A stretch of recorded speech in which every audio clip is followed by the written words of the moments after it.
മുൻ മുഖ്യമന്ത്രി പിണറായി വിജയന്റെ ഗൺമാൻമാർ നവകേരള യാത്രയ്ക്കിടെ ആലപ്പുഴയിൽ വെച്ച് മർദ്ദിച്ച കേസിലെ അന്വേഷണം നിഷ്പക്ഷമായിരിക്കുമെന്ന് മർദ്ദനമേറ്റ KSU ജില്ലാ പ്രസിഡന്റും ആലപ്പുഴ നിയുക്ത MLAയുമായ AD തോമസ്. പുനരന്വേഷണത്തെ രാഷ്ട്രീയ പകപോക്കലായി കാണേണ്ടതില്ലെന്നും അന്വേഷണം പ്രഖ്യാപിച്ചതിൽ സന്തോഷമുണ്ടെന്നും അദ്ദേഹം ആലപ്പുഴയിൽ പറഞ്ഞു.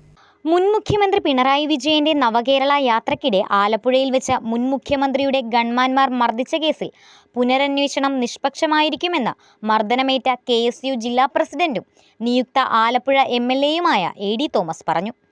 1 മാസത്തിനകം അന്വേഷണം പൂർത്തിയാക്കുമെന്നും ശക്തമായ നടപടി സർക്കാർ സ്വീകരിക്കുമെന്നും അദ്ദേഹം കൂട്ടിച്ചേർത്തു. ഈ വിഷയത്തിന്റെ ഒരു പ്രത്യേകത ഇത് കേരളം മുഴുവൻ ശ്രദ്ധിച്ച വലിയ രാഷ്ട്രീയ പ്രാധാന്യം നേടിയ ഒരു സംഭവമാണ്. ആ സംഭവത്തിൽ ഉടനടി തന്നെ നടപടിയെടുക്കുക എന്നുള്ളത് ഒരു ജനാധിപത്യപരമായ സംവിധാനത്തിൽ ചേർന്നതല്ല എന്നാണ് UDF സർക്കാർ വിചാരിക്കുന്നത്. അതുകൊണ്ട് തന്നെയാണ് ഒരു സ്പെഷ്യൽ ഇൻവെസ്റ്റിഗേഷൻ ടീമിന് രൂപം കൊടുത്ത് 1 മാസത്തിനുള്ളിൽ തന്നെ നടപടി ഉണ്ടാകുമെന്നുള്ളതാണ് നമ്മൾ മനസ്സിലാക്കുന്നത്.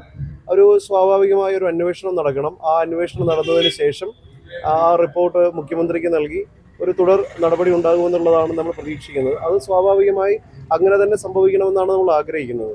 അഭിപ്രായം പറയുന്നവരെയും പ്രതിഷേധിക്കുന്നവരെയും തലതല്ലിപ്പൊട്ടിച്ച് കിടക്കപ്പായയിൽ കിടത്താമെന്ന് കരുതുന്നവരുടെ കൈകൾ ഇനി ഉയരാതിരിക്കാനുള്ള ശക്തമായ നടപടി UDF സർക്കാർ സ്വീകരിക്കുമെന്നും AD തോമസ് പറഞ്ഞു. വെട്ടിയ മഴു മറന്നാലും വെട്ടേറ്റ മരം അത് മറക്കില്ല. ആക്രമിക്കാൻ കൂട്ടുനിന്ന ഉദ്യോഗസ്ഥർ, കുടപിടിച്ച ഉദ്യോഗസ്ഥർ എന്നിവർക്കെതിരെയെല്ലാം ശക്തമായ നടപടി ഉണ്ടാകും. പുനരന്വേഷണത്തെ രാഷ്ട്രീയ പകപോക്കലായി കാണേണ്ടതില്ലെന്നും അന്വേഷണം പ്രഖ്യാപിച്ചതിൽ വലിയ സന്തോഷമുണ്ടെന്നും അദ്ദേഹം പറഞ്ഞു. ഇവിടെ CM ആണെങ്കിലും ഈ വിഷയം ആദ്യം പൊതുസമൂഹത്തിന്റെ മുമ്പിൽ ചർച്ചയാക്കുന്നതിൽ നിർണായക ഇടപെടൽ നടത്തിയത് ആദരണീയനായ ശ്രീ KC വേണുഗോപാൽ MP ആണ്.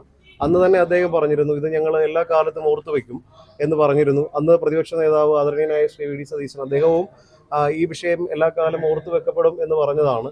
അപ്പോൾ ആ നേതൃത്വത്തിന്റെ ഇടപെടലിലൂടെ ഇന്നലെ മന്ത്രിസഭ അധികാരത്തിൽ വന്ന മണിക്കൂറുകൾക്കുള്ളിൽ തന്നെ ഈ വിഷയത്തിൽ ഒരു തുടർ നടപടികൾ ആരംഭിച്ചിരിക്കുകയാണ്. അതിൽ വലിയ സന്തോഷമുണ്ട്. പിന്നെ കേവലം ഇതൊരു രാഷ്ട്രീയ പകപോക്കൽ എന്ന രീതിയിലേക്ക് ഈ വിഷയത്തിന്റെ ഒരു പ്രാധാന്യം കുറയ്ക്കാൻ ആഗ്രഹിക്കുന്നില്ല.